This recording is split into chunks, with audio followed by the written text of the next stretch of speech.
Skloníme svoje hlavy k modlitbe. Si svätý, svätý, svätý, náš drahý nebeský Otče. A ďakujeme Ti za to, že si poslal svojho jednorodeného Syna Pána Ježiša Krista, aby prišiel a zachránil to, čo bolo zahynulo. Ďakujeme Ti za to, Páne, že my, ktorí sme boli stratení, my, ktorí sme boli v hlbinách hriechu, my, ktorí sme boli kandidátmi smrti a zahynutia, tak Ty si nás hľadal. Nehľadal si dobrých, nehľadal si spravodlivých, nehľadal si tých, ktorí sa vyznačovali zvláštnymi schopnosťami, ale si hľadal tých, ktorí sú stratení. A ďakujem Ti, že si sa zastavil aj pri mne.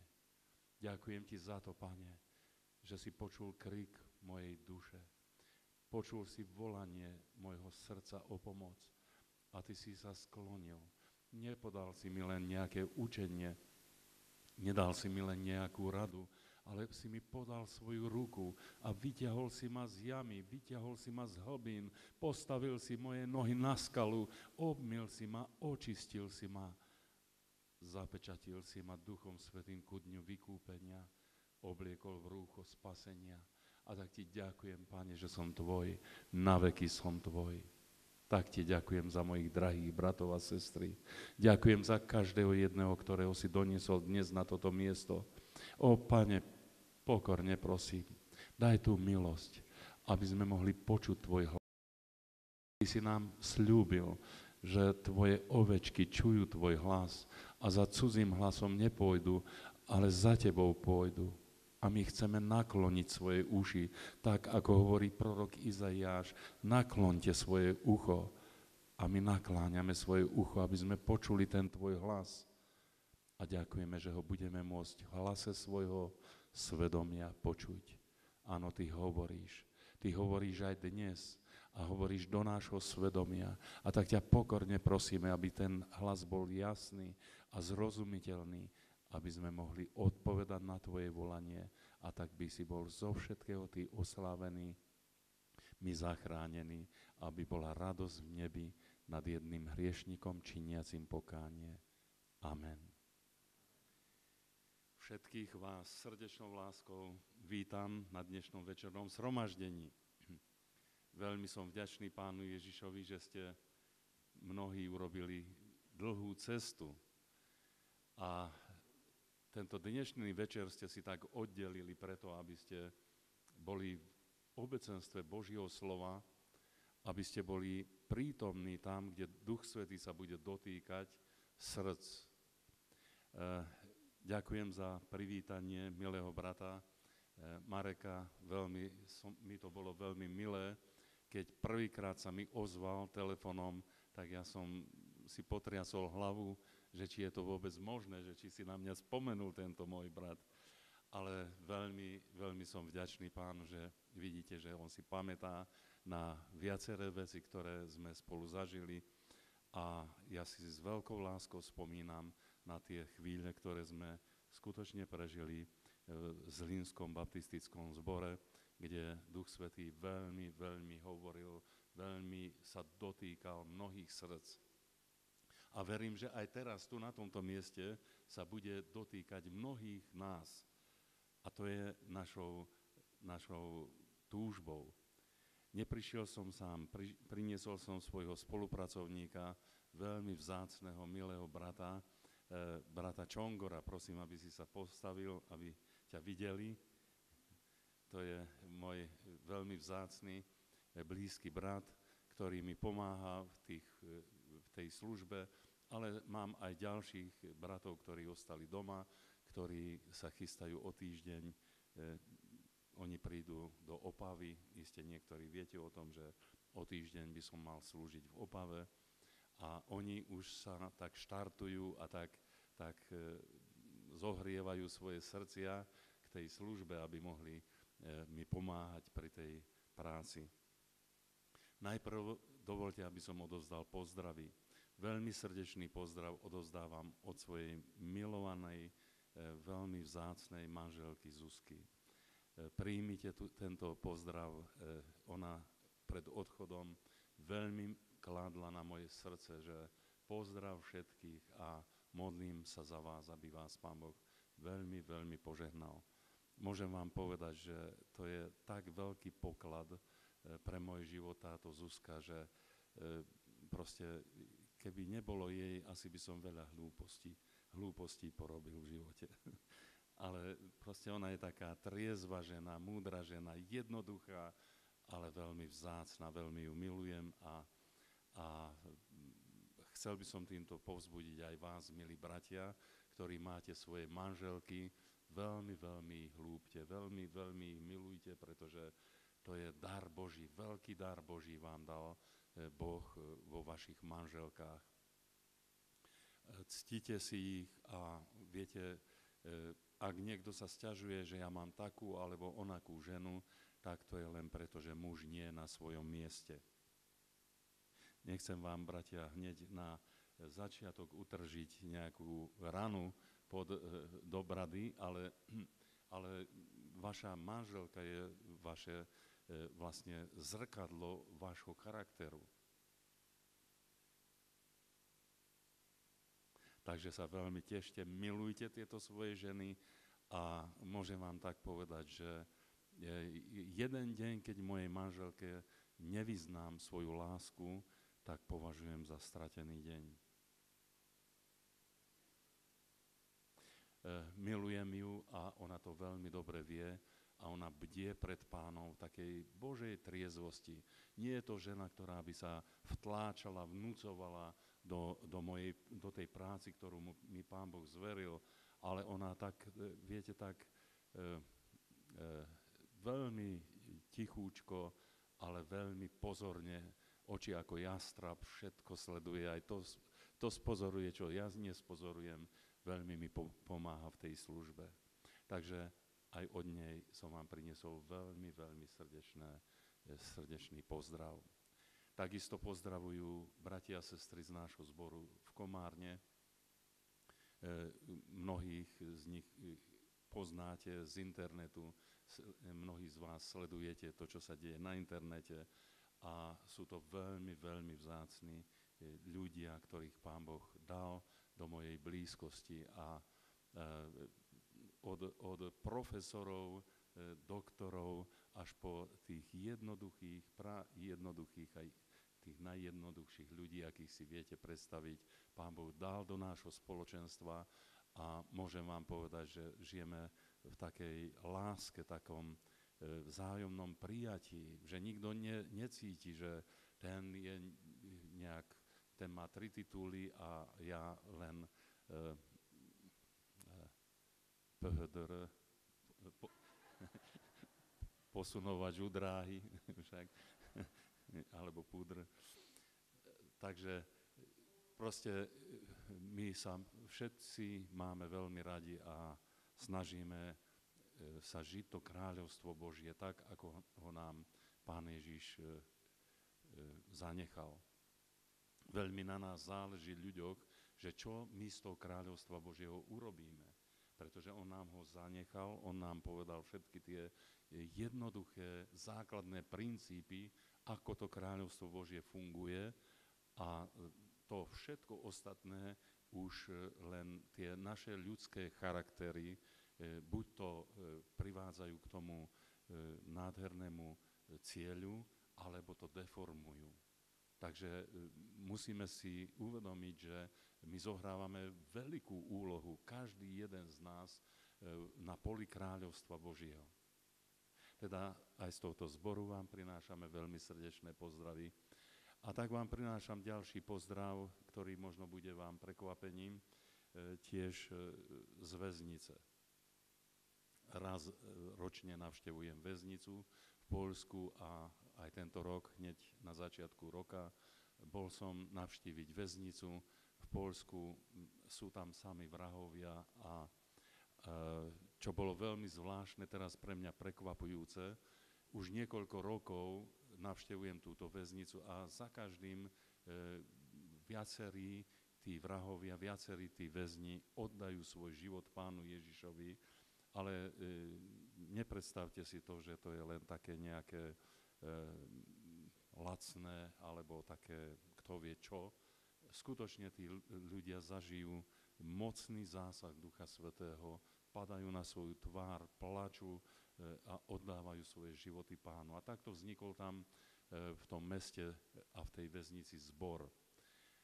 Zbor a tento každým rokom rástol minimálne o tých 6-7 ľudí. A tak som sa tešil, vždy keď som prichádzal do tejto väznice, tak som sa už tešil na tie známe tváre, lebo viete, oni sú tam na 25, na 50, na 100 rokov niektorí uväznení, takže pokiaľ žijem, tak mám šancu sa s nimi ešte stretnúť. A pretože to je proste ich údel. A teraz som prišiel do tej väznice, prišiel som do toho väzenského zboru a tam som našiel len jedného jediného človeka. A hovorím, a čo sa stalo? Jak je to možné? No a bolo mi povedané, že tú dobrú soľ je treba rozdeliť po celom Poľsku, po všetkých tých väzniciach, tak tých obrátených väzňov oni rozložili do všetkých tých väzníc v Poľsku a mne tam nechali len jedného jediného človeka. No a tento človek si doniesol tam 12 priateľov, 12 neobrátených ľudí, vrahov, pretože tam sú všetci vrahovia v tom väzení. A tak som zobral si na toto miesto svojho syna, svojho zaťa Petra a hovorím mu, Peťko, Petrík môj, ty budeš teraz kázať Božie slovo.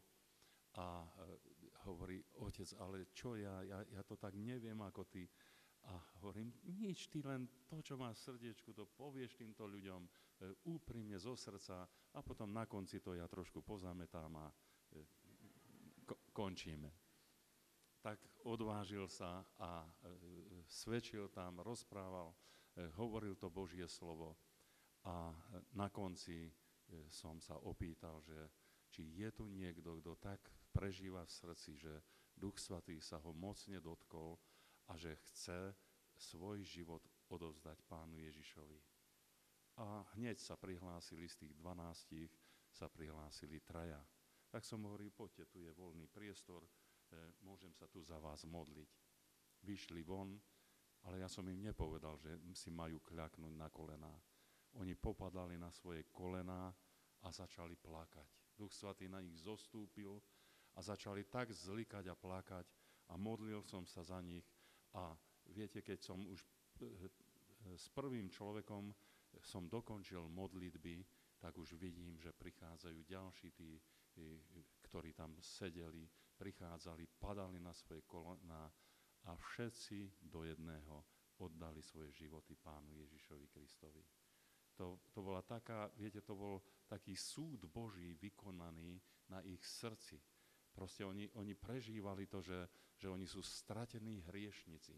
Viete, evanjelium to je o tom, aby sme ľuďom najprv hovorili o tom, že bez Pána Ježiša Krista sú úplne stratení, beznádejne stratení a vlastne sú kandidátmi smrti a zahynutia.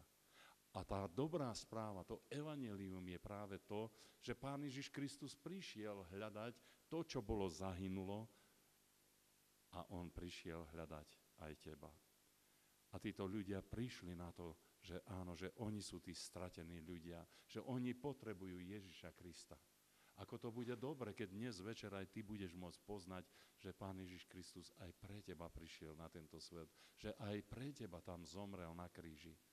Keď budeš môcť poznať to, že to evanjelium je pre teba, že Pán Ježiš aj teba miluje a že chce ťa zachrániť. Ale ty sa musíš nájsť v tom svojom stratenom stave.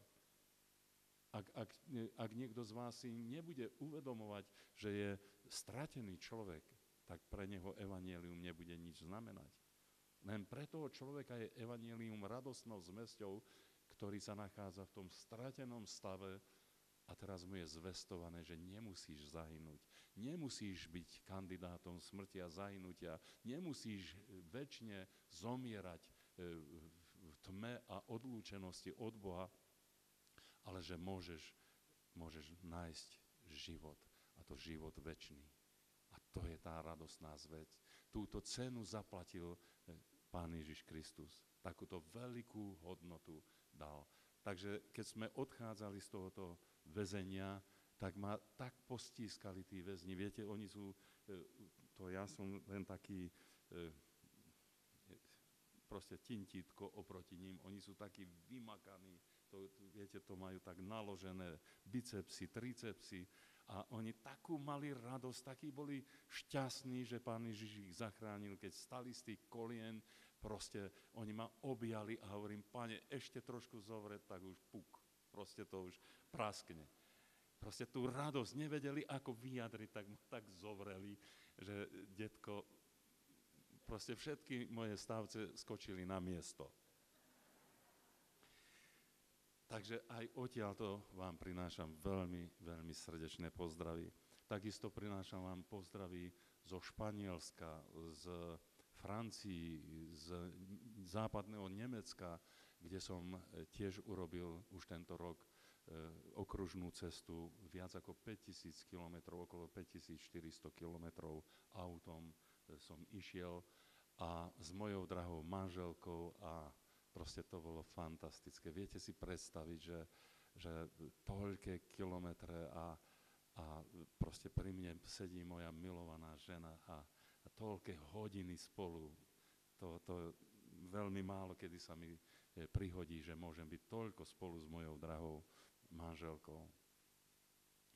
A ešte to bol ten problém, že bol som nemocný. Keď som nastupoval na túto cestu, tak taká situácia bola, že som mal príznaky porážky. Jednoducho tu odtiaľto som cítil takú bolesť a trpla mi tvár a ako keby mi niečo dvíhalo bradu. Proste jednoducho zlé pocity som mal a moja manželka hovorí, tatínko, aj takto ideme. Hovorím, mamička, ideme. Hovorí, ty vieš, ja dôverujem tomu, čo ty robíš. A hovorím, ideme, pretože viem, že Pán má pripravené pre nás tam svoje skutky.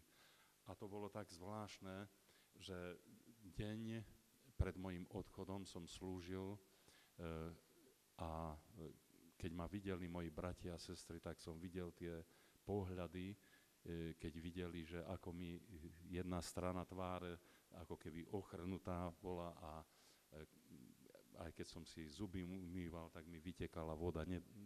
Necítil som si jednu stranu tváre, to bolo vážne to bolo a oni keď to videli, že ako ja v akom som stave a teraz predo mňou 5500-400 kilometrov, tak videl som tie pohľady, že no, ako to ty prežívaš, bratčánko. Určite, keby som sa díval na seba, nešiel by som nikde.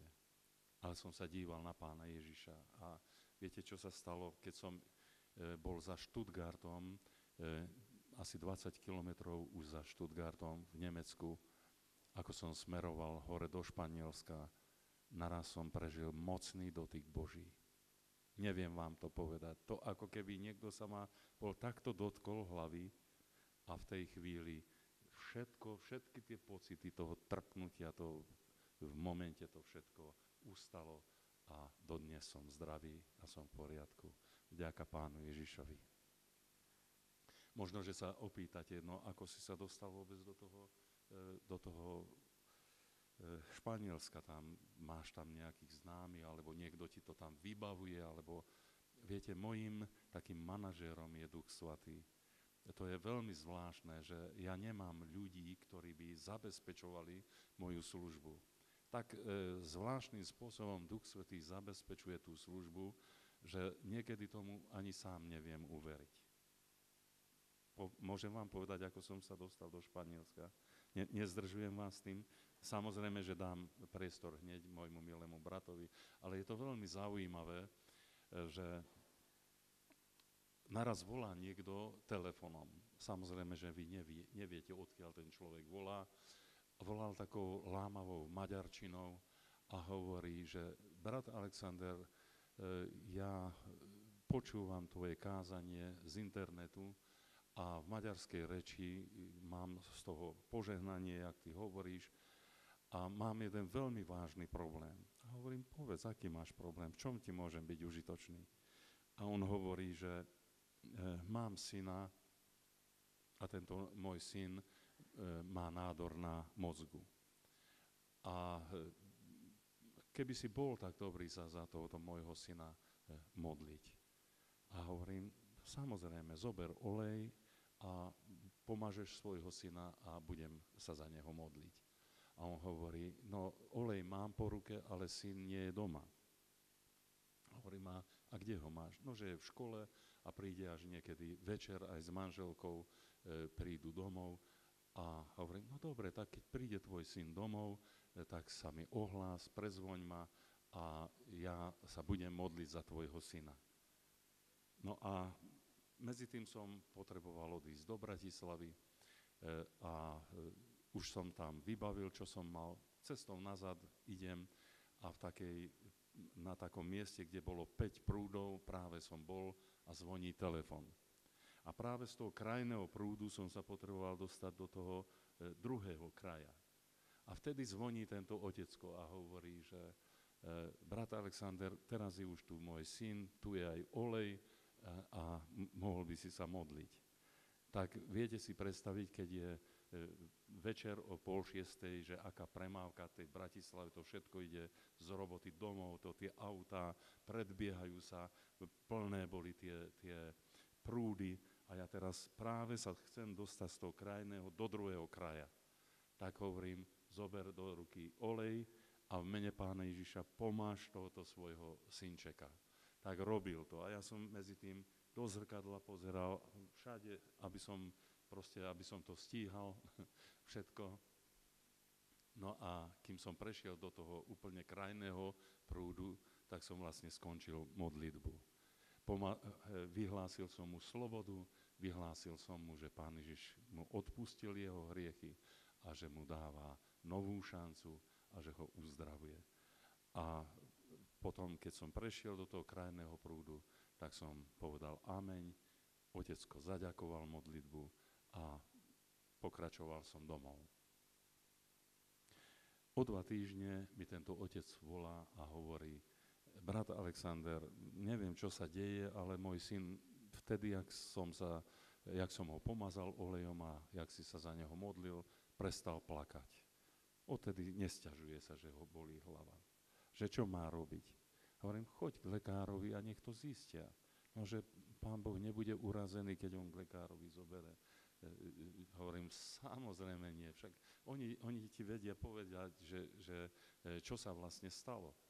No a tak zobral chlapca k lekárovi a lekári hľadali nádor a nenašli v jeho hlavičke. Takže Pán Ježiš sa oslávil, uzdravil tohoto chlapčeka.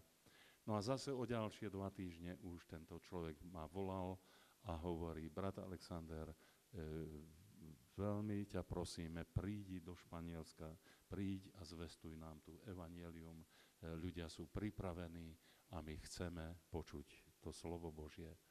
Takže takto sme vlastne sa dostali do Španielska. Teraz mám už ďalšie pozvania, minimálne na 3 miesta v Španielsku, kde opäť volajú a takto vlastne sa otvárajú dvere evanjelia. A to je veľmi zvláštne, že potom som bol navštíviť túto rodinku a v skutočnosti videl som, že tento chlapček je úplne radostný, slobodný, úplne proste odbremenený od tých zdravotných problémov. Doniesli ďalšieho človeka, ktorý mal schizofréniu a veľmi ťažký stav tohoto človeka a to bolo tam v Španielsku. A ten jeden deň sme si tak vyprosili od tých Španielov, že nechajte nám aspoň jeden deň, aby sme mohli sa popozerať a pozrieť tie vaše kultúrne pamiatky a tak ďalej. A proste nedali nám ani ten jeden deň. Donesli nám nemocného chlapca, taký ťažký prípad bol, že nechcel komunikovať, jednoducho diagnózy mal hockoľko. No a keď ho priniesli, tak chlapec položil ruku na stôl a oprel si hlavu a nechcel komunikovať, proste so mnou nechcel žiaden kontakt mať, jednoducho nechcel reagovať na nič. A pýtam sa rodičov, že čo je problém. No, že keby som sa mohol modliť za tohoto ich chorého syna. Hovorím, za chorého syna. Hovorím, chlapec nie je chorý. Vy ste chorí. Oni takí boli šokovaní, že čo som ja povedal. Oni donesli chorého syna s niekoľkými diagnózami a ja som im povedal, že chlapec nie je chorý, vy ste chorí. A chlapec, jak tak mal hlavu na stole, naraz zodvihol hlavu. Čo sa tu deje? Proste počul niečo iné, ako čo bola verejná mienka. A potom som povedal, otecko, celý problém prichádza od teba. A povedal som, čiň pokánie, pretože trápiš svoju manželku a ten chlapec to všetko vidí. A jak som to hovoril, čiň pokánie, chlapec zdvihol ešte vyššie hlavu. A keď už otec pýtal manželku o odpustenie a navzájom si odpúšťali svoje prestúpenia, tak už chlapec normálne sedel a začal komunikovať. A potom som viedol rodičov k tomu, aby si uvedomili tú príčinu, čo spôsobili v duši tohoto dieťaťa. A som hovoril otcovi, otec, pýtaj si odpustenie aj od tvojho syna, pretože manželka na ňo prezradila, že otec preklial svojho syna. Tak hovorím, no tak teraz je výborná príležitosť, aby si pýtal od syna odpustenie. Viete, ja to, čo vám hovorím teraz, toto vám poviem za takých 5 minút. Ale to trvalo 5 hodín. Celý tento duchovný zápas, všetko toto, čo vám hovorím, to trvalo 5 hodín. A potom otec si pýtal od syna odpustenie a chlapec už v tom komunikoval a hovorím tomu synovi, tak odpúšťaš svojmu oteckovi? A on hovorí, Pán Ježiš mu to odpustil. Hovorím, ja viem, že mu to Pán Ježiš odpustil, ale ty si mu to neodpustil. Odpustíš otcovi alebo nie? A hovorí, Pán Ježiš mu to odpustil. Chytil som ho takto za bradu a hovorím, pozri sa mi do očí. A on takto mu stále sklzli sa oči niekde na bok a hovorím, do očí sa mi pozri. A naraz tak otvoril na mňa a hovorím, tak odpustíš alebo nie? Odpustím. Vzájomne si odpustili. Bratia, sestry a chlapec išiel úplne zdravý domov. O niekoľko týždňov sme mali telefonický kontakt a hovorili o tom, že chlapec je úplne v pohode, žiadna diagnóza už neplatí, proste je radostný, dokonca ešte má aj zmysel pre humor a že taký je šťastný, taký je radostný, akého už roky nevideli. No a tak na ďalšie a ďalšie miesta sa otvárajú dvere evanjelia a títo ľudia volajú a takto vlastne takto je tým manažérom pre moju službu Pán Ježiš.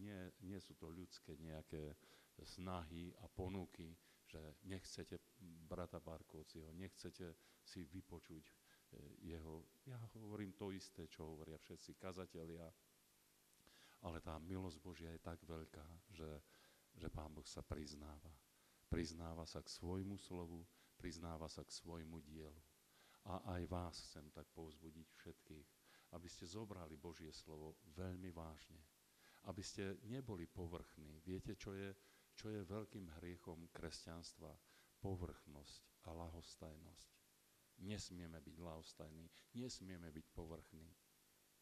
A viete, už kde môžeme tú povrchnosť uvidieť? V našich vzťahoch, manželských vzťahoch. Aké sú vaše vzťahy, manželia? Aké sú vzťahy vaše deti, rodičia? Aké sú vaše vzťahy, mladí ľudia? To je veľmi vážna otázka. Nesmieme byť takí taký povrchný. Nesmieme byť len taký, neviem aký, taký nezaujatý. Musíme byť úprimní. A to, čo robíme, musíme robiť dôkladne a dôsledne. Musíme mať dôkladné vzťahy. Dobre, takže tak na úvod toľko to. A ja by som teraz chcel povolať môjho milého brata Čongora. Viete, tento človek je pre mňa takým božím zázrakom, pretože keď pred mnohými rokmi ma Pán Boh volal do Komárňa, aby som ja tam slúžil službou evanjelia, tak Pán Boh mi poslal najprv do cesty jedného ruského kazateľa. A tento kazateľ, on sa pýtal, že čo ja robím, akú mám ja činnosť. A ja som povedal, že robím, čo môžem, evangelizujem, chodím sem, tam. A čím viac som rozprával o tých svojich aktivitách, tak tento ruský kazateľ, hlava mu začala tak klesať dole a ja mu nadšene rozprávam o tých mojich aktivitách a on stále je viac a viac zarmútený. Hovorím, čo je s týmto človekom? Hovorím, ja mu vystieram srdce, ja mu rozprávam, čo všetko robím pre Pána a on je čím ďalej tým viac zarmútený. No a keď som posledné veci dopovedal, ako proste tu končím a tam idem a zase a tak ďalej, tak som sa ho pýtal, že či mi má čo povedať. A on povedal, Alexander, nie ty dielaješ. A hovorím, a kto dielaje? No Boh dielaje. A hovorím, no a to sa ti nezdá, čo som hovoril? Hovorí, to nie takto Boh dielaje. A potom mi rozprával o tom, že akoby, keby som ja v lete rozložil vatru a volal by som ľudí, aby sa prišli zohriať tej vatre k tomu ohňu, tak by si mi ukázali, že mám nejaké problémy. Ja chcem dobrú vec, povedal mi, ale nie v pravý čas. Ty musíš sa najprv modliť za to, ak ty chceš rozložiť vatru, aby boli také podmienky a také okolnosti, aby to dobré, čo ty máš, aby tí ľudia to potrebovali, aby túžili potom. Lebo pokiaľ ty nesieš ľuďom to, čo oni nepotrebujú, tak ti ukážu, že nie si normálny. A potom hovorí, vieš čo, to je čas modlitieb, to je čas pôstov. Keď vidíš, že neprijímajú tvoju službu, keď vidíš, že ľudia nie sú otvorení, že jednoducho odmietajú to, čo ty máš, tak ty modli sa, íď do modlitieb, do pôstov. A začal som počúvať, čo tento Boží muž z Ruska, čo on hovorí. A potom hovorí, vieš čo, a príde zima. A ešte stále to nie je ten čas, lebo ľudia majú svoje palivo, svoje veci na kúrenie. Ale zima je dlhá. A hovorí, a už všetko skúrili, všetko spálili, už jednoducho už nemajú nič a už sa nemajú kde zohriať. A vtedy ty poď. A vtedy ty založ vonku ohníček a budeš vidieť, ako Boh pracuje. Uzimení ľudia, uzimení prídu a keď budú vidieť, že ty tam zakladáš ohník, prídu tam k tebe a opýtajú sa, môžem sa chvíľočku zohriať pri tom ohníčku. A hovorí, práve preto som to tu urobil. Poďte, zohrejte sa. A tomu človeku príde kamarát a hovorí, a ja sa tu môžem zohriať. A týmto kamarádom ďalší priateľ, a ja sa tu môžem zohriať. A hovorí, a takto Boh zvoláva cirkev. Nie to, čo ty robíš. Chodíš, vlečieš proste tie svoje veci ako mačka z mačiatka hore dole, proste robíš evangelizačné nejaké aktivity a proste ľudia si potrasú hlavu a povedia, ja to nepotrebujem. Ty musíš sa modliť, ty musíš pôstiť sa za to, aby prišiel ten čas, aby to, čo ty máš, aby ľudia to potrebovali. A vtedy som začal plakať. Vtedy mi Boh osvietil a ukázal mi, že všetká tá moja ľudská snaha, že to všetko vlastne vychádza na zmar. A tak som prosil a hovoril som, Pane Ježišu, začni pracovať, ty začni pracovať. A modlil som sa a pôstil som. Išli sme s manželkou do modlitieb a pôstu. Viete, až pol roka sme na striedačku s manželkou sa modlili a pôstili, takže sme odpadávali, chodili sme popri tom do zamestnávaní, ešte teda ona chodila mala svoje zamestnania a jednoducho vyčerpanosť bola veľká, ale my sme išli a čakali sme a pôstili sme sa. A potom Boh dal odpoveď. A viete, to bolo to, že stretol som tohoto človeka, ktorý vám už potom povie ostatné jeho svedectvo. A ako Boh začal pracovať. Ja som v tom meste nikoho nepoznal, kde ma Boh poslal, ale on poznal veľmi veľa ľudí, veľmi veľa priateľov. A presne tak sa to stalo, že ja som len urobil taký ohníček a on si volal svojich priateľov, volal tých ďalších a ďalších. A množstvo ľudí, celý zástup ľudí prijal Pána Ježiša Krista a vlastne ja som sa len staral o to, aby ten ohník horel a títo ľudia dodnes prichádzajú. Mnohí sú oslobodzovaní, mnohí sú uzdravení a mnohí nachádzajú teplo Božieho domova. Takže poprosím ťa, milý brat, aby si prišiel a povedal to svoje svedectvo. Nebudete mať za zle, ja tu ostanem pri ňom. Pokoj Boží prajem každému. Volám sa Čongorberta a ja som dal Pánu Bohu jeden taký sľub pred 23 rokmi. Ak ma Pán Ježiš oslobodí, tak ja budem slúžiť jemu.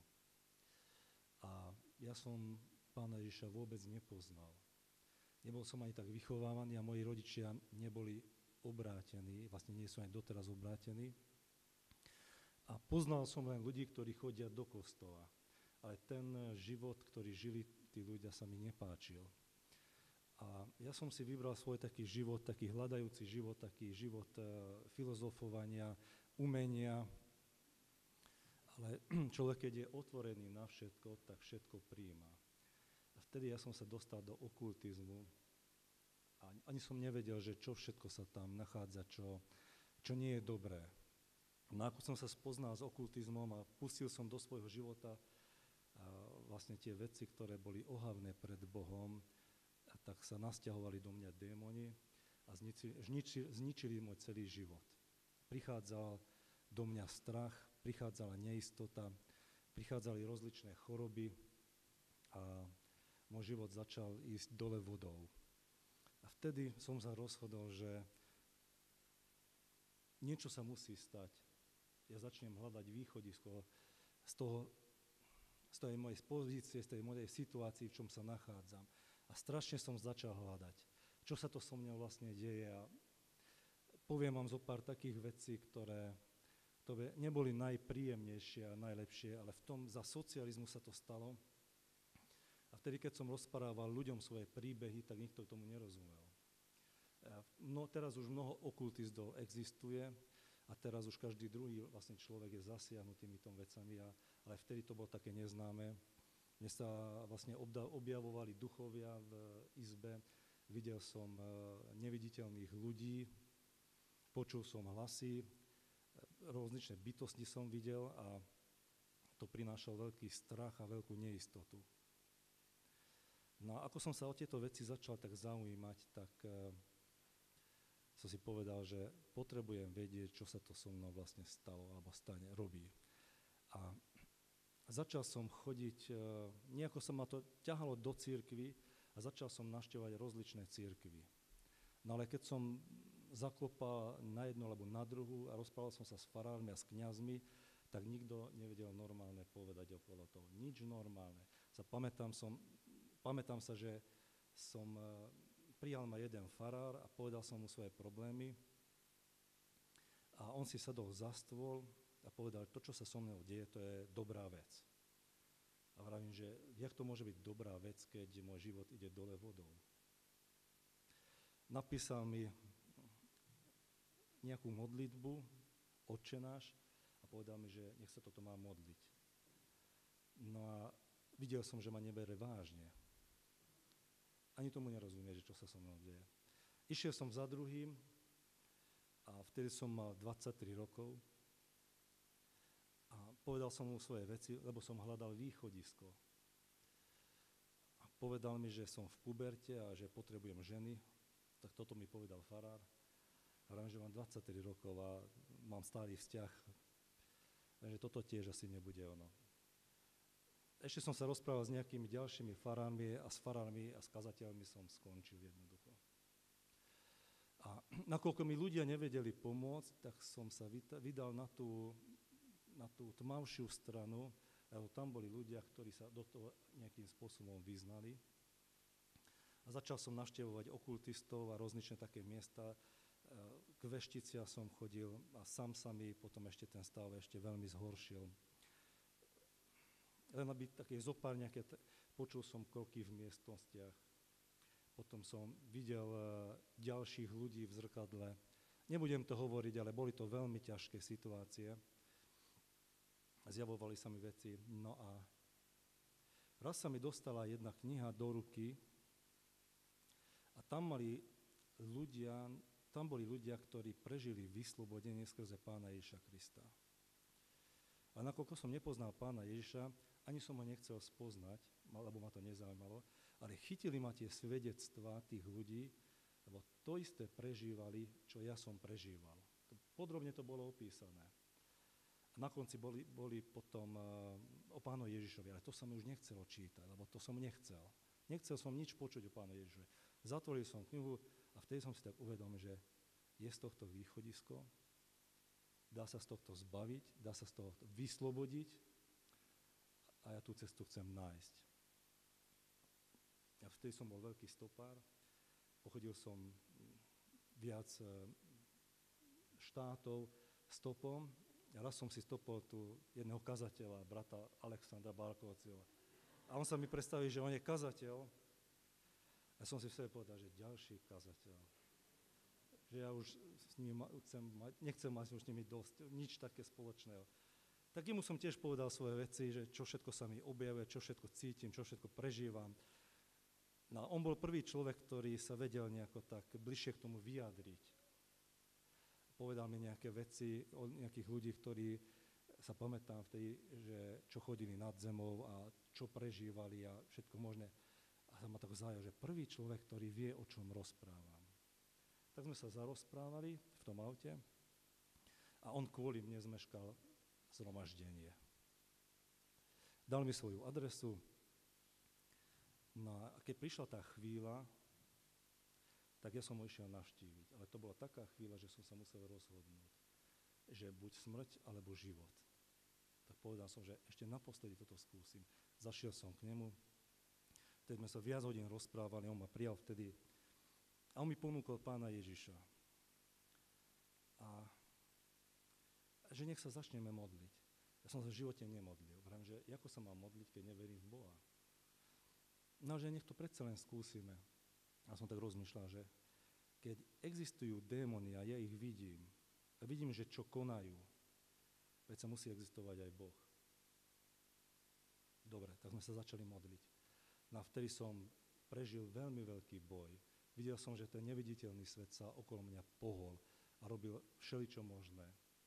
Prijal som vtedy Pána Ježiša do srdca, robil som pokánie, viac hodín to trvalo, vyznával som svoje hriechy, pýtal som Boha o milosť a v ten večer som sa obrátil, stal sa Pán Ježiš môjim osobným spasiteľom.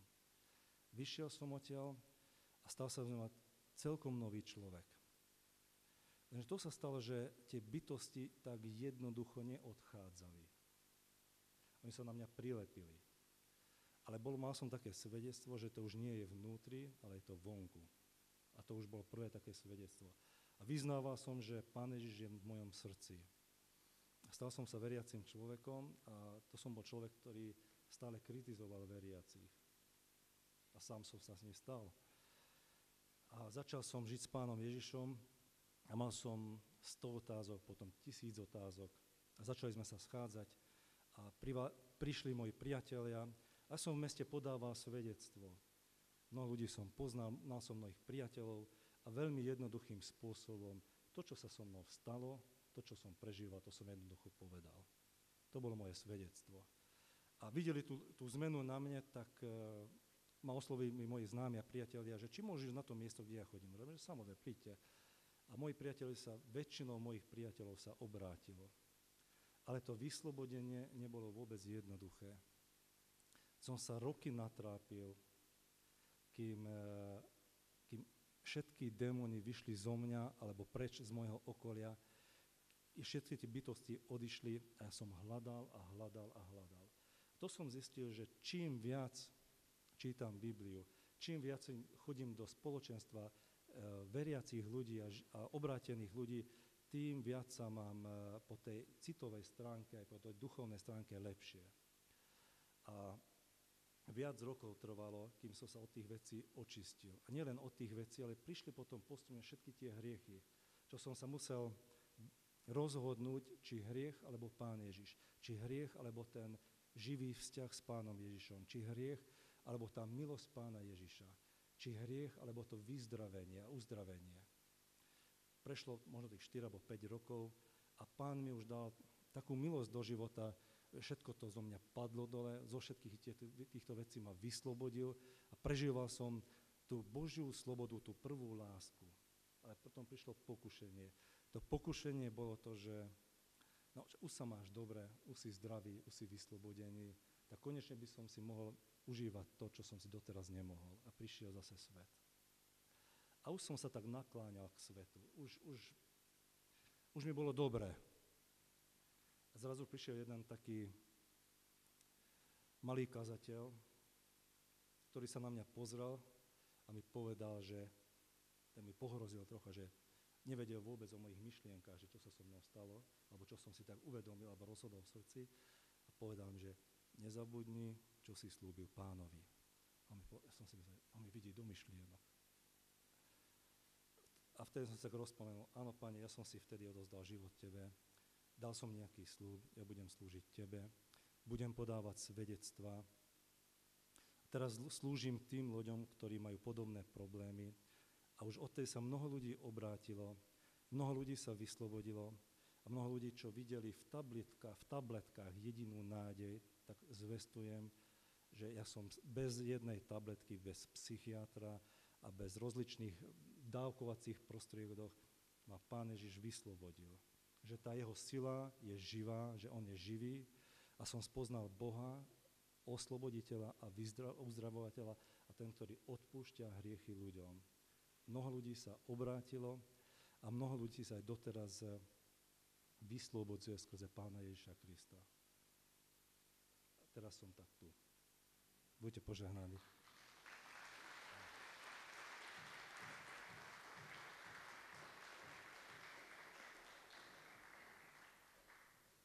Je to veľmi zvláštne, keď Boh začne pracovať, tak vlastne on stále pracuje. Pán Ježiš povedal, že môj Otec pracuje až dodnes. A to je skutočne tak. Len záleží na nás, že či my vstúpime do tej jeho práci. Mnohokrát preto Boh nepracuje v našich možno zhromaždeniach, možno v našich spoločenstvách, lebo my veľa pracujeme. Ale pustite Boha k práci. Pustite Boha k práci a budete vidieť veľké veci. Veľké veci. To je, teraz ja už chcem kázať Božie slovo, ale môj život je plný svedectiev Božích skutkov, Božej práci, Božieho navštívenia.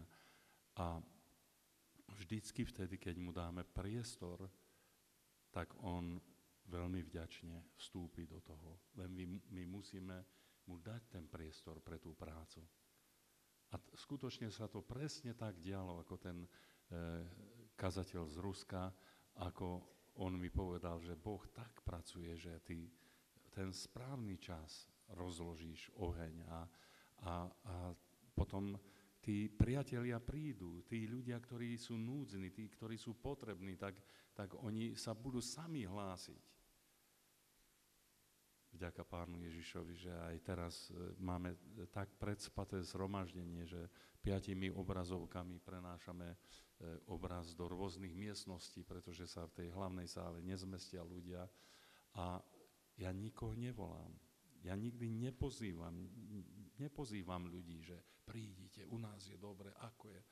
Vôbec nič. Ja sa len starám o to, aby ten ohník horel, vždycky to polienko priložím a keby ste videli, prídete do Komárna, otvoríte dvere a vypadne človek.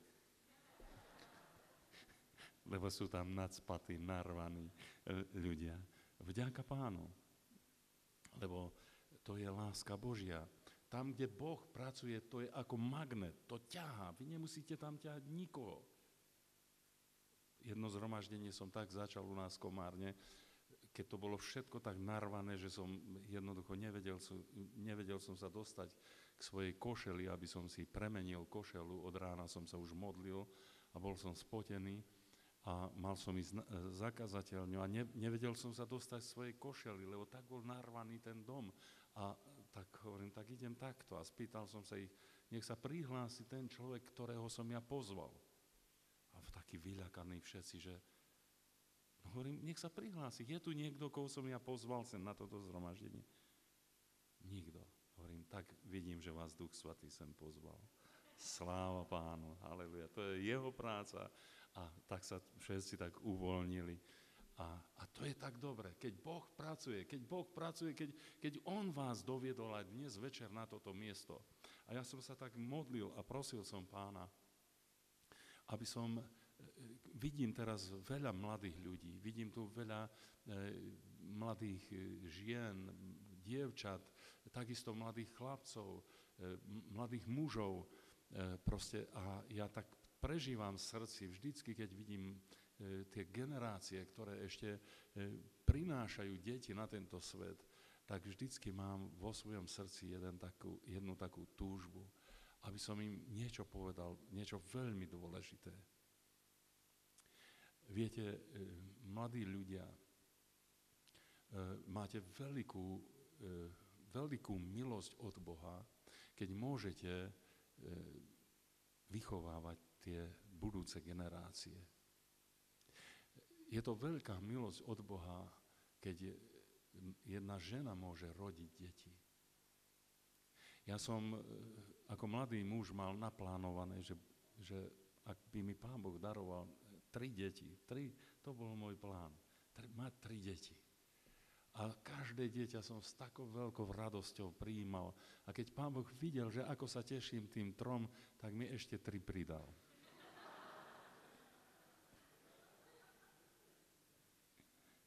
A môžem vám povedať, že nie som o nič chudobnejší ako tí, ktorí majú len 1 alebo majú 2. Alebo koľko si naplánujú. Pretože Boh sa stará. Keď Boh dáva ovečky, tak dáva aj pašu. Boh sa stará o svoje dielo. A ja vás chcem povzbudiť, mladí ľudia, mladé manželstvá, nebránte sa tomu, aby Pán Boh mohol dávať deti do vašich rodín. To je niečo nádherné. Ženy, dievčatá, keď prídete k tomu bodu, že budete manželkami, budete matkami, s radosťou prijímajte deti.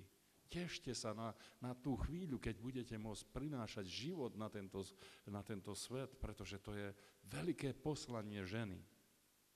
A ja vám vyznám jedno také choré svoje myslenie zo svojho mládežníckeho obdobia.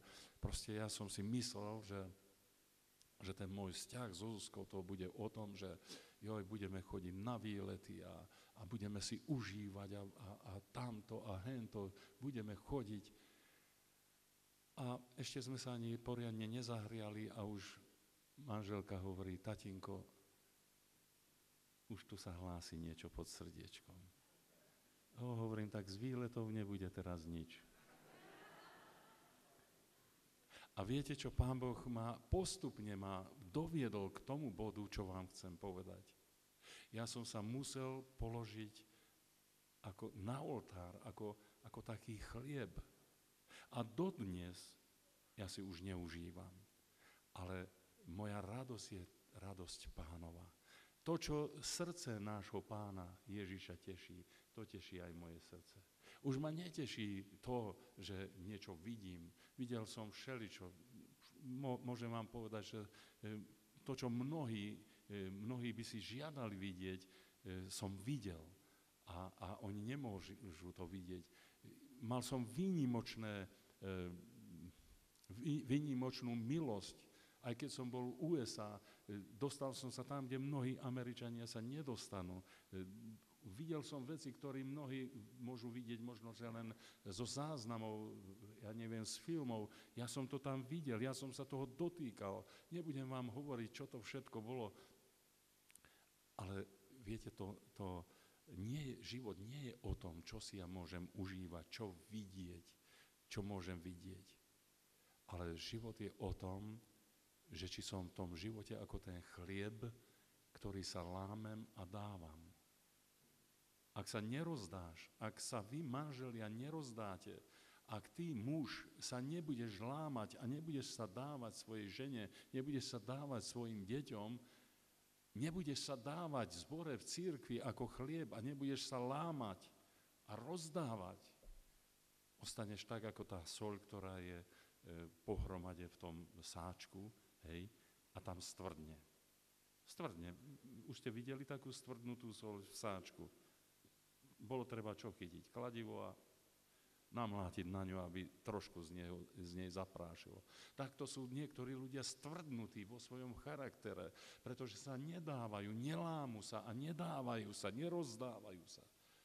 Prosím vás, otcovia, manželia, mužovia, bratia, takisto vás, sestry, matky, ženy, rozdávajte sa, lámte sa a rozdávajte sa, dávajte sa svojmu okoliu, lebo to bude vtedy budete šťastní, vtedy budete požehnaní. A ešte keď ste v rukách Pánových a On vás láme a On vás dáva, viete, aké je to nádherné? Viete, aké je to nádherné?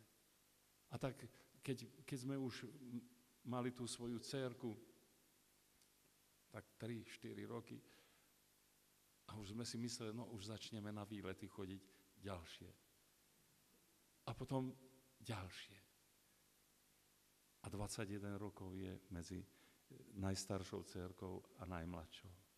A kým sme toho najmladšieho vychovali, prišli sme na to, že celý náš život bol o tom, že sme sa rozdávali. O tom je život. Nie o užívaní, ale o dávaní, o rozdávaní, o lámaní. Chceš na sklonku svojho života, tam, keď raz budeš na konci svojho života, chceš byť radostný, chceš byť šťastný a povedať, Pane, všetko som rozdal, všetko som dal, už nemám nič, mám už len Teba. A pôjdeš do slávy Pánovej. To sú bohatí ľudia, ktorí nemajú nič, keď odchádzajú, keď všetko rozdali. Ale sú niektorí ľudia, ktorí až do smrti sa držia, proste nevedia pustiť veci. Vieš pustiť veci? Jeden brat hovoril, že keď bude vytrženie, tak niektorí kresťania budú letieť hore nohami. A viete prečo? Lebo sa ešte budú držať tých materiálnych vecí. My musíme byť slobodní od všetkého. Pán Boh nám dal, On je hojný, On je bohatý, aby nás obohatil. On je hojný, aby nás veľmi požehnal a rozhojnil. Aj naše krajiny, vďaka Pánu Bohu, že môžeme vyznať, že v našich krajinách netrpíme hlad, netrpíme nedostatku, máme veci. Ale nie, to je veľká vec, mať veľa. Ale veľká vec je všetkého sa vzdať. Niekto má len krivú palicu, ale ani tej sa nevie vzdať. Lebo si myslí, že tu viacej potrebuje ako Boha. Ty potrebuješ Pána. Ten je skutočne bohatý človek, ktorý má v srdci Pána Ježiša Krista. Otvoríme si Božie slovo.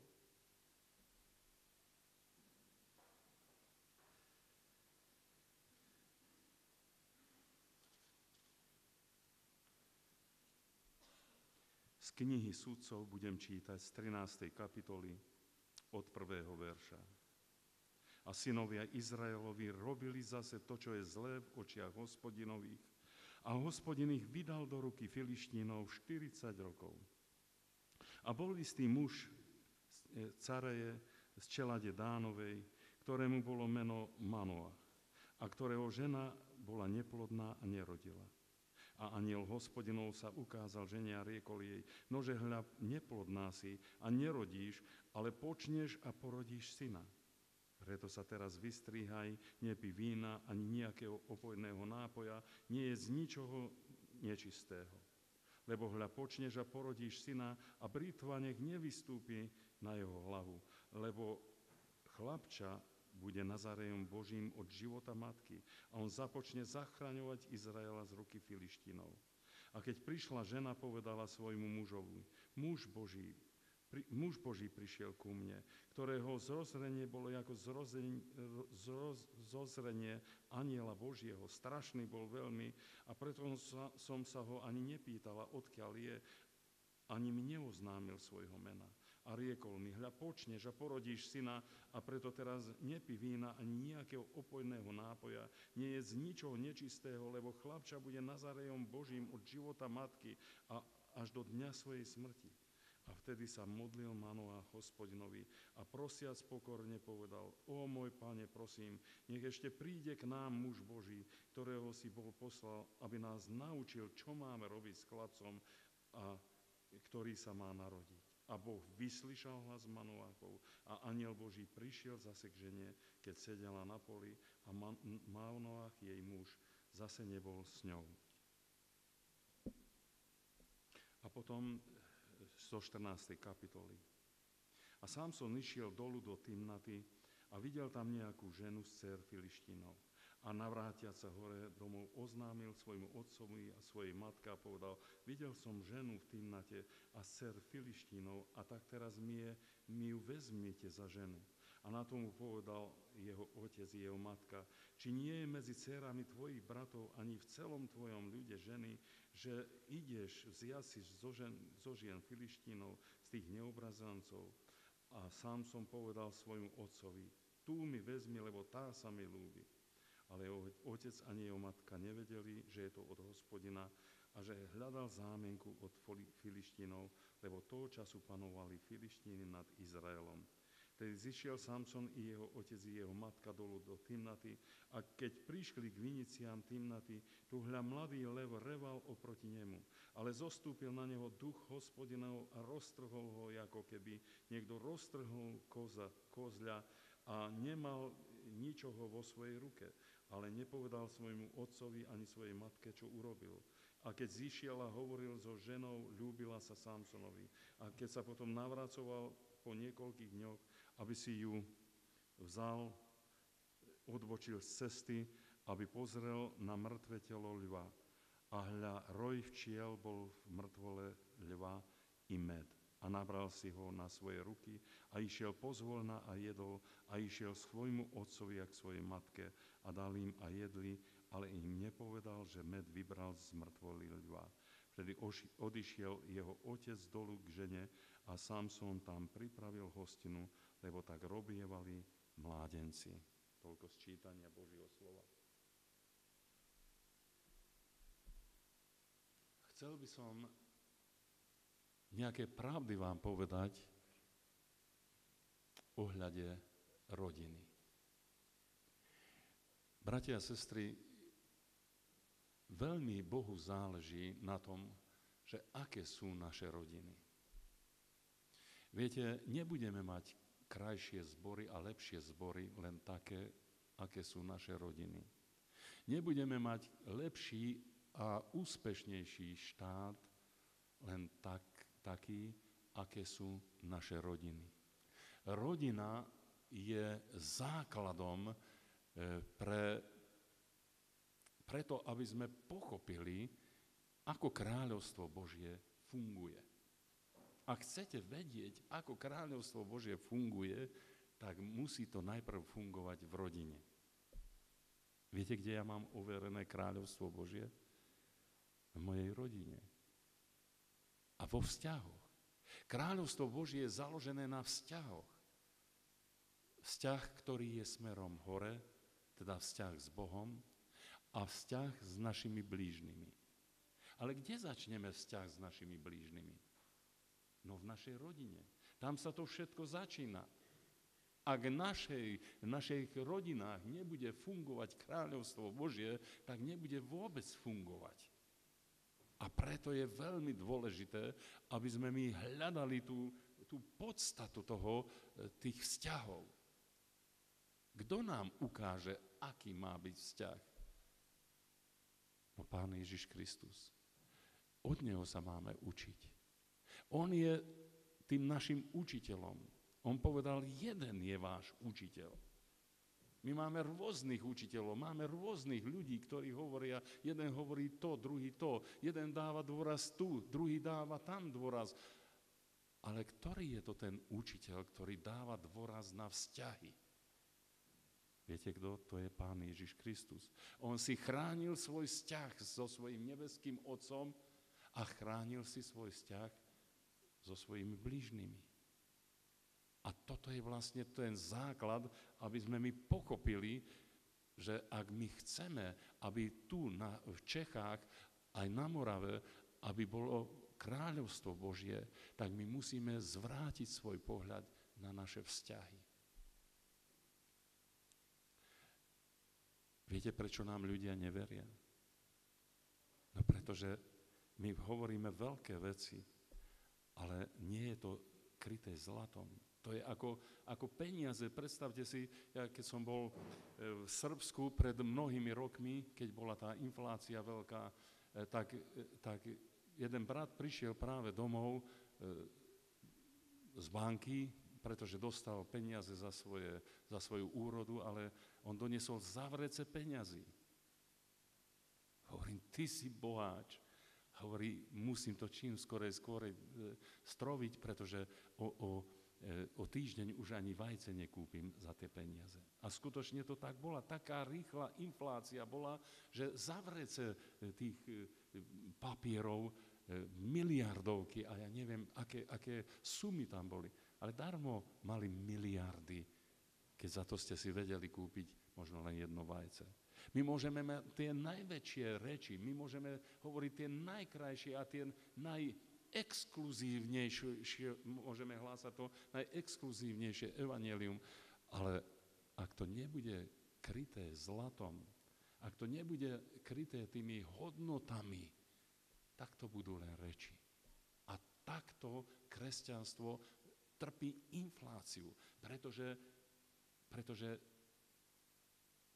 nie sú slová a nie je tá viera a tie vyznania nie sú kryté niečím. Čo je to, čo môže, to, čo dáva hodnotu tým našim slovám? Čo je to, čo dáva hodnotu tomu, čo my hlásame, čo my zvestujeme? Viete čo? To sú naše vzťahy. Náš osobný vzťah s Bohom a naše osobné vzťahy navzájom medzi sebou. Ak my nemáme vzťahy jeden s druhým a my môžeme hovoriť veľké veci, tak vlastne tá hodnota nášho svedectva, tá je veľmi dole. Nebudú ľudia brať vážne tieto veci. Kto ťa bude brať vážne? Ak ťa nebere vážne tvoje vlastné dieťa, ak ťa nebere vážne tvoja vlastná žena, ak ťa neberú vážne tvoji blízky, kto ťa bude brať vážne? Preto mnohokrát si volajú kazateľov z Ameriky, lebo tam nikto nevie, že odkiaľ ten človek pochádza.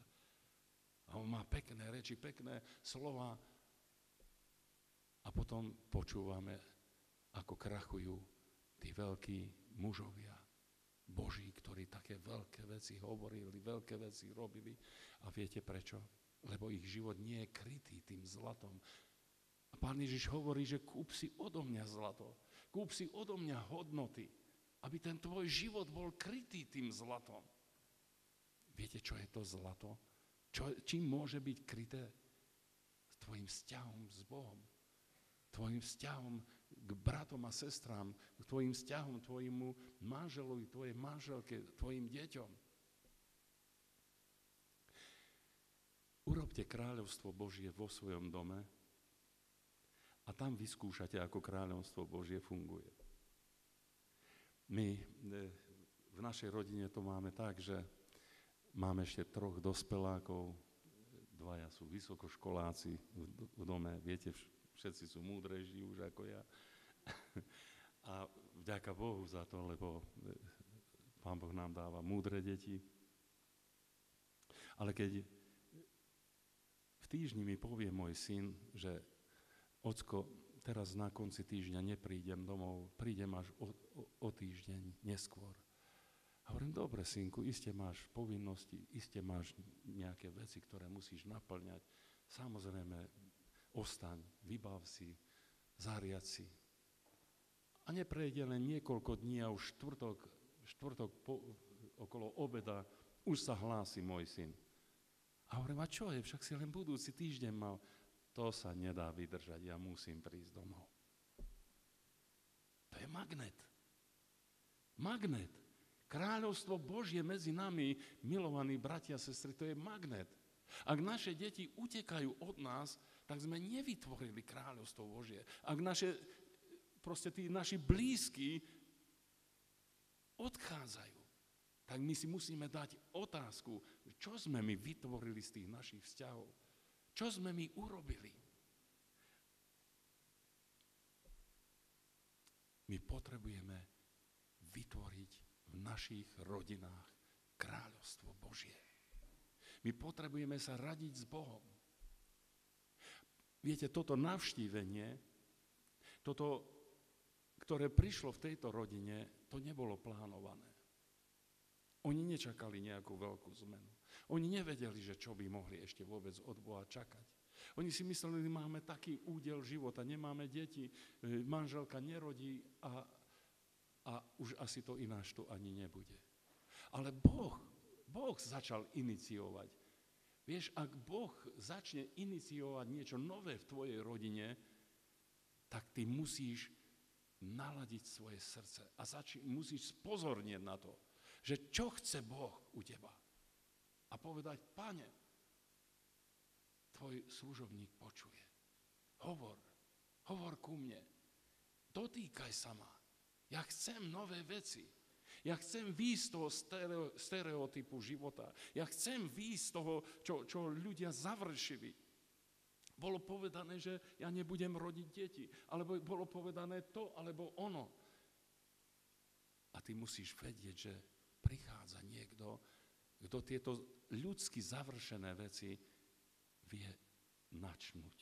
Vie ich znovu reštartovať. Spomeňte si, Pán Ježiš prišiel k hrobu Lazarovmu. A tam to bolo už završené. Tam už bol prikotúľaný ten kameň. A Pán Ježiš hovorí, odkotúľajte. To, čo ste završili, to, čo ste si povedali, že to takto bude a už ináč nie, to odkotúľajte. Nemáte aj vy vo svojich životoch nejaké také veci, kde ste sa už uspokojili, no už to takto len bude. Už to ináč nebude. Odkotúľaj ten kameň. Mene Pána Ježiša Krista odkotúľaj kameň a dovol, aby Boh začal hovoriť do tvojej rodiny. Aby začal On hovoriť do tej tvojej situácii. Možno do tej tvojej bolesti, do tvojej beznádeji, možno do tej tvojej nemoci, do tvojho trápenia. Pozrite sa, Pán Ježiš sa tam nebortí s tým kameňom. On neprišiel k tomu kameňu, aby teraz odvaľoval to. Hovorí, privalili ste kameň, odvalte kameň. Pri inej príležitosti ukončený dom, ukončená strecha. A problém nastane, lebo je ukončený dom. A viete, čo urobili tí ľudia? No rozobrali ten dom.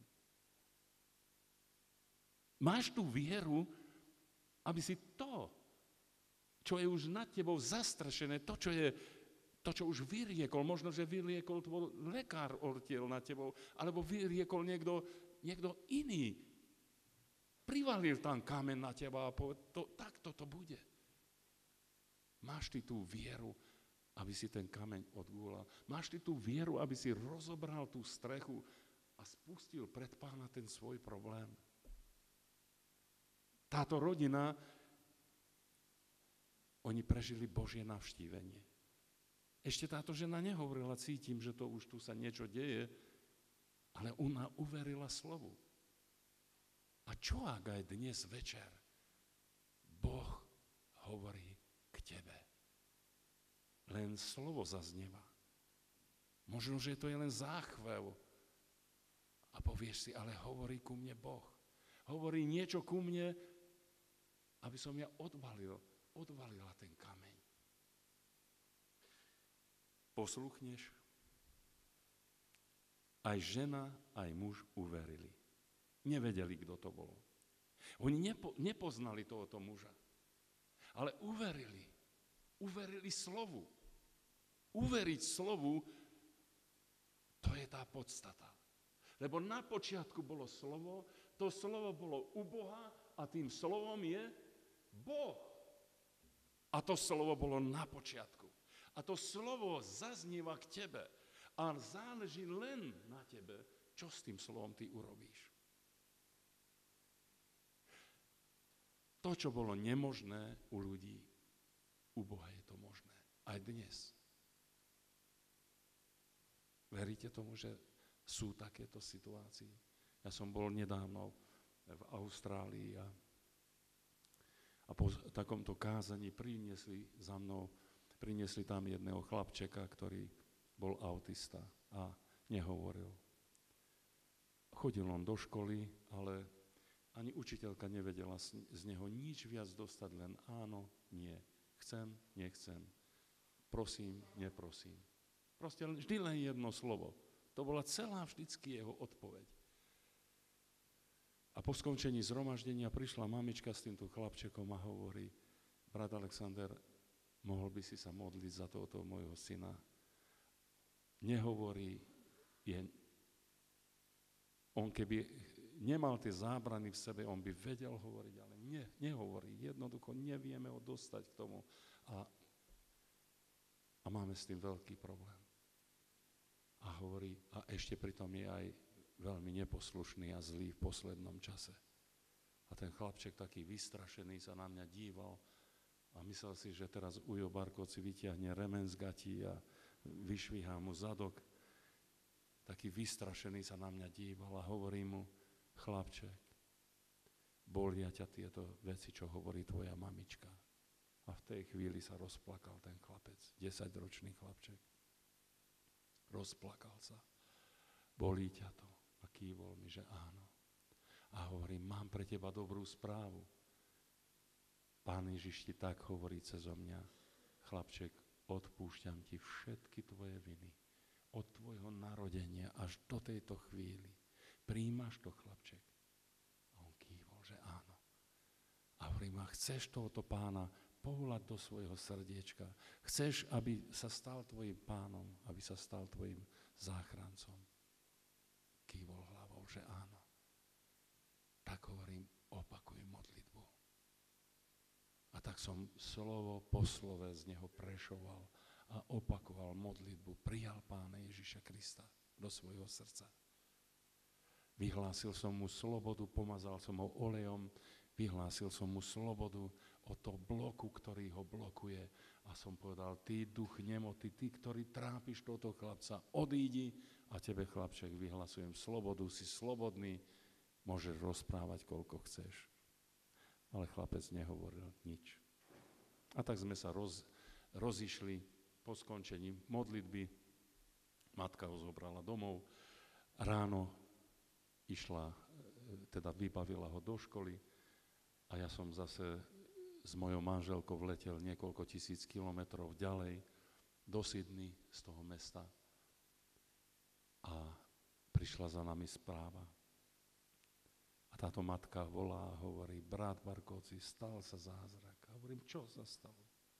Ja som žiaden zázrak nevidel, ja som nebol účastný toho. A ona hovorí, predstav si, že na druhý deň ja som chlapca vystrojila do školy, tiež nekomunikoval, nič nehovoril. A potom išiel do školy a vrátil sa. A keď prišiel zo školy, hovorí, mami, vieš, čo bolo v škole? a začal rozprávať a hovorí, že viacej rozprával to po obedie, ako dovtedy za celý život. Dobrý je Pán. Halleluja. Vidíte, to Boh urobil. Ja som ani nevedel, čo urobil. Ja som mu len vyhlásil slobodu. Pán Boh má moc. Aj tie veci, ktoré sú, veľakrát my privalíme kameň, privalíme alebo zastrašíme veci a povieme, to už tak bude, to už nikto nerozobere. A predstavte si, že viera je tá, ktorá rozobere, tá, ktorá odvalí ten kameň. Viera je tá, ktorá rozobere tú strechu. Viera je tá, ktorá dáva šancu tomu, čo už nemá šancu. Sú také veci v tvojom živote, ktoré už sú takto privalené. Takto hovorí Pán Ježiš. Odval ten kameň. Odval ten kameň. A čakaj na slovo Pánovo. Títo manželia odvalili tento kameň vierou. A Pán Boh dal, že táto žena porodila. Ona, ktorá už mala tam privalený ten kameň, že ona už rodine nebude, porodila tohoto chlapca, tohoto Samsona. Ale Manoach mal zodpovednosť. Keď si čítame tento oddiel Božieho slova, on cítil zodpovednosť za to, že ako vychovávať toto dieťa. A tu by som chcel, milé mamičky, chcel by som vám jednu vec položiť na vaše srdce. Keď Pán Boh vám dáva deti do vašich rodín, nechcite tie deti pre seba. Nebuďte egoistickí.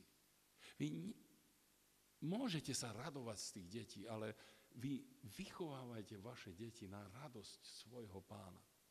Vy sa s Pánom radte, že ako deti vychovávať.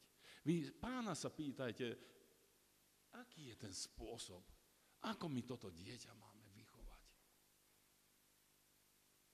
Pretože ak vy budete chcieť mať to dieťa pre svoju radosť, môžete sa sklamať.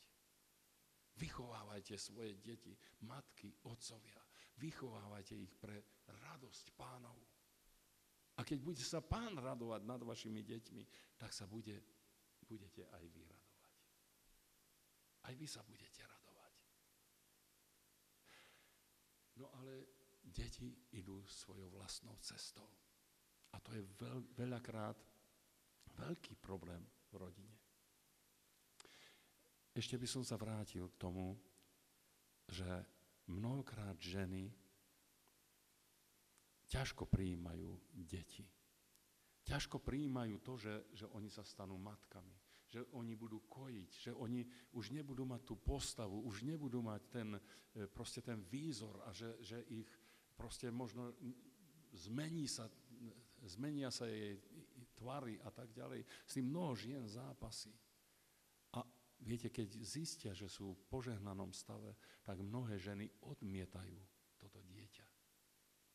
A ja som sa stretol v Poľsku, na jednom mieste priniesli mi jedno takéto dievčatko, také na vozíčku a bolo vidieť, že je autistické to dieťa.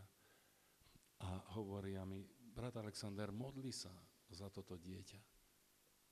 A prišiel som k tomu dieťaťu, pohľadil som políčku a ona, jak som pohľadil ju políčku, ona sama, to dieťa samo sebe dalo facku.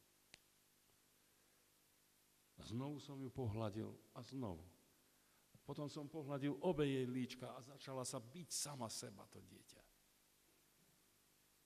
A pozriem na matku, hovorím, mamička, žena, čo si robila? A ona hovorí, čo som robila? Nič. Taká sa narodila. Hovorím, keď si ju nosila pod srdcom, keď si sa dozvedela, že si v požehnanom stave, ty si nechcela toto dieťa. Odmietala si, bojovala si proti tomuto dieťaťu. A tá matka začala plakať. A hovorí, odkiaľ to vieš, Alexander? Hovorím, však vidím, ja to čítam z toho tvojho dieťaťa. Ona nevie prijať lásku. Ona má ducha odmietnutia, to tvoje dieťa. Viete, o čom hovorím matky? Viete, o čom hovorím? Mladé ženy, mladé dievčatá, vy, ktoré ste pred tým, že budete za nejaký čas rodičmi. Ak vy sa dozviete, že ste v požehnanom stave, tak to prvé nech zaplesá vaše srdce a povedzte, Bože, našla som milosť v tvojich očiach a dávaš mi dieťa a ja ho prijímam. To najväčšie hneď nech je v tvojom srdci, to prijatie. Viete, s koľkými ľuďmi som v kontakte. Zase iná matka priniesla svoje nemé dieťa, posadnuté dievčatko. A hovorí, modli sa, Alexander. Hovorím, budem sa za to dieťa modliť, ale najprv sa budem modliť za teba, aby Boh sa zmiloval na teba, lebo si pána zarmucovala. A hovorí, a v čom? Ty si nechcela toto dieťa. Lebo hovorila matka, ako bije toto dieťa, ako ju mláti, ako proste rozdáva rany. Viete, také už 4-ročné dievčatko poriadne vie uštedriť, keď uderí matku, uderí otca. A potom, keď ja som sa tam s nimi zaoberal, prišla ku mne tá malá, aj mne takú uštedrila, že aby aj Boží služobník vedel, že ako to chutí. A dieťa bolo nemé. Nikdy ani to, že mama nepovedala. A matka činila pokánie. A otec činil pokánie. A potom som chytil toto dieťa za ruku. V mene Ježiša Krista. Autorite jeho mena. Ty duch nemoty. Ty duch nečistý. Ty, ktorý trápiš toto dieťa, výjdi. A zvíjalo sa to dieťa pod mojimi rukami a proste točilo sa a škrečalo. Zvieracie zvuky išli z toho dieťaťa. To bolo hrúza. Neviem, ako to dlho trvalo. Možno pol hodinu, možno viac, neviem. A naraz to dieťa stíchlo. Spozornil som, že už sa nebráni. Spozornil som, že už sa nezvíja, že sa už netočí. Pustil som jej rúčku. A tak som vystrel ruku a hovorím, podaj mi svoju rúčku. A ona podala svoju ruku. A matka sa jej pýta, a čo si dala Ujovi? A ona hovorí, ruku. A matka hovorí, a čo máš tu? Oko. A čo máš tu? Ústa. A čo máš tu? Nôžky. A dieťa začalo hovoriť. Nemé dieťa. Vďaka Pánu. Matky, otcovia, sme veľmi zodpovední. Keď Pán Boh dáva nám deti, aby tie deti boli prijaté, aby tie deti nemali pocit odmietnutia. Mnohí ľudia, mnohá tá generácia, s ktorou sa stretávam, s ktorými sa zaoberám, viete, toľko odmietnutia. V tých mladých ľuďoch, v tých dievčatách, toľko trápenia a toľko psychických ťažkostí. A potom, keď som videl, ako vonku toto dievčatko ide a jak hovorí svojmu ockovi, poď tatínko za mnou, tu, ako ja idem, poď, nasleduj ma. A ja som zhora som sa díval, z toho hotela som sa díval dole a videl som, ako tam toto dieťa hovorí, komunikuje so svojimi rodičmi. Tak som plakal a chválil som Boha. Ale ten problém, viete, pozrite sa, niečo sa tam stalo.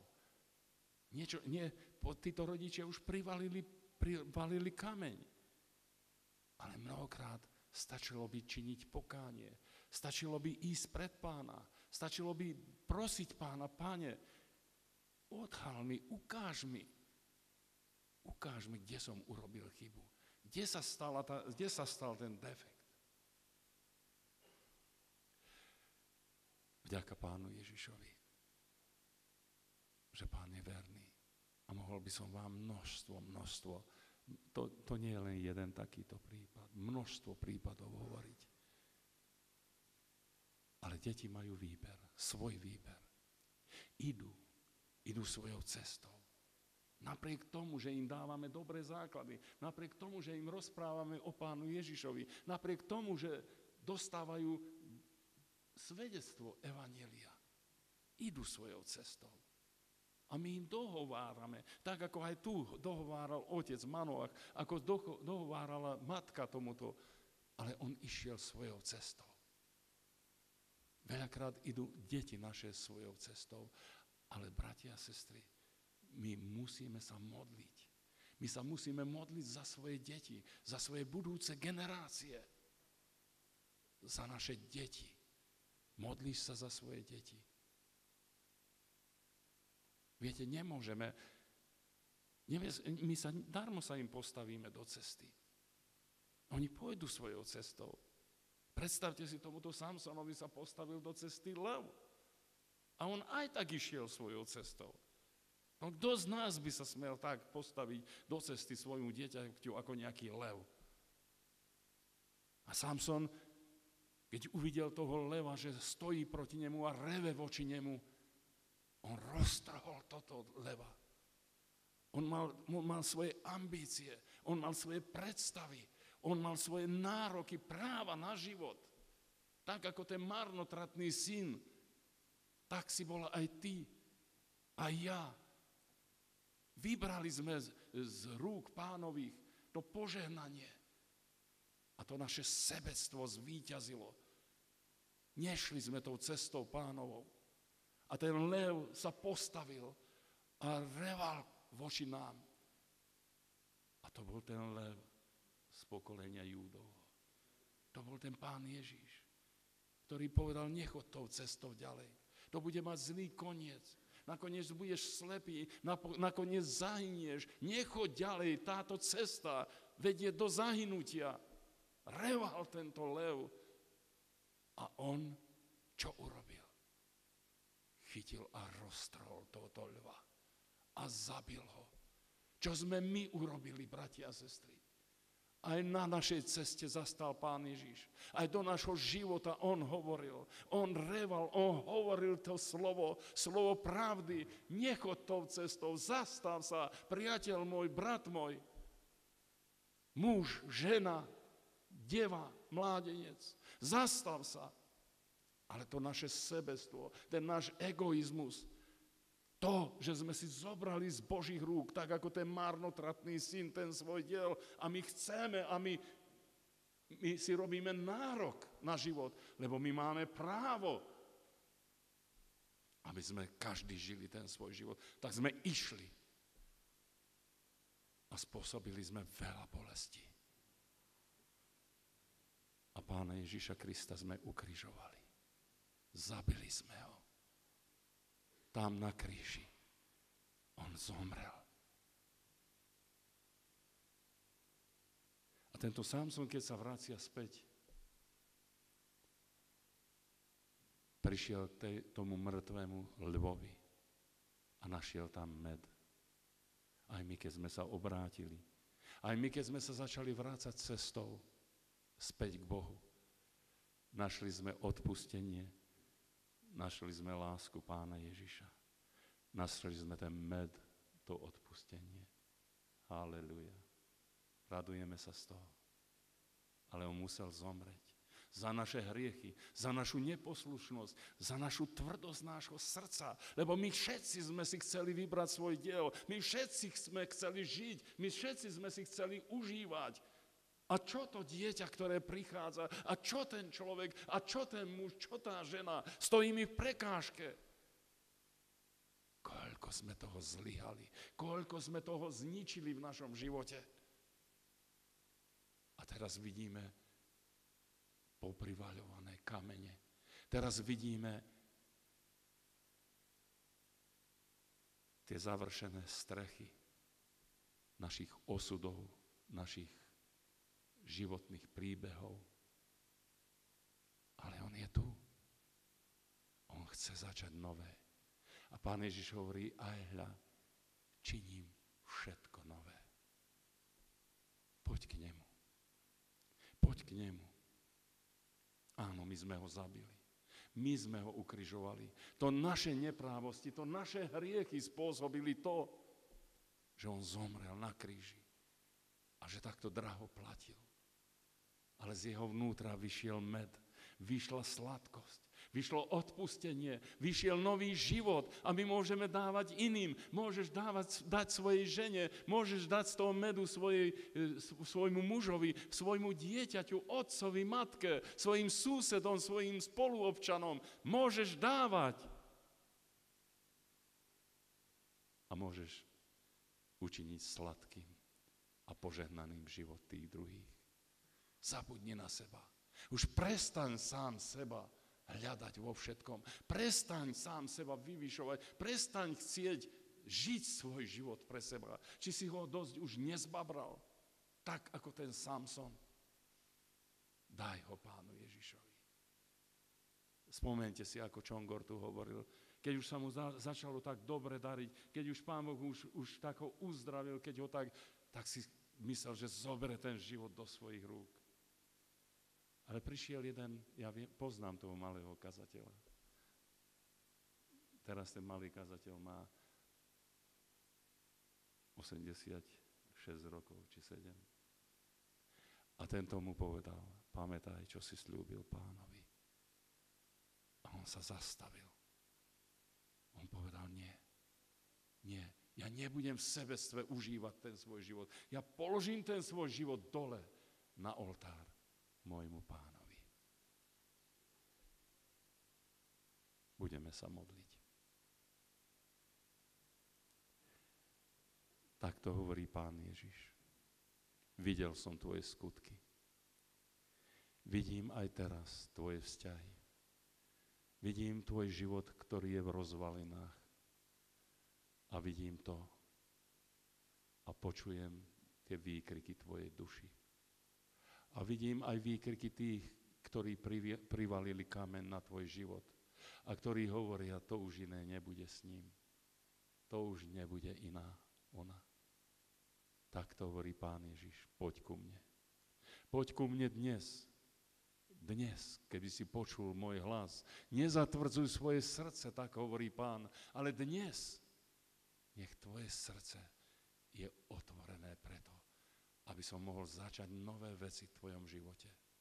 Príď, Pani Ježišu, príď svojou milosťou a láskou a dotýkaj sa týchto srdc. A pokorne prosím, Pane, to, čo sme zbabrali, to, čo sme do močiara stiahli svojim sebectvom, svojim egoizmom a svojou necitlivosťou. Pane, dotkni sa nás. Dotkni sa našich srdc. Vyveď nás z našich hlbín. Vyveď nás z našich poblúdení. A prosíme ťa, Pane, prímkni si nás k sebe. Nech prežijeme to tvoje prijatie. Nech prežijeme tú tvoju lásku. Nech prežijeme to tvoje odpustenie. Pane, my sme ťa ukrižovali. My sme ťa zabili. S našou bezbožnosťou, s našim hriechom, s našim sebestvom, egoizmom. My sme ťa zabili, Pane, lebo sme chceli ísť svojou cestou.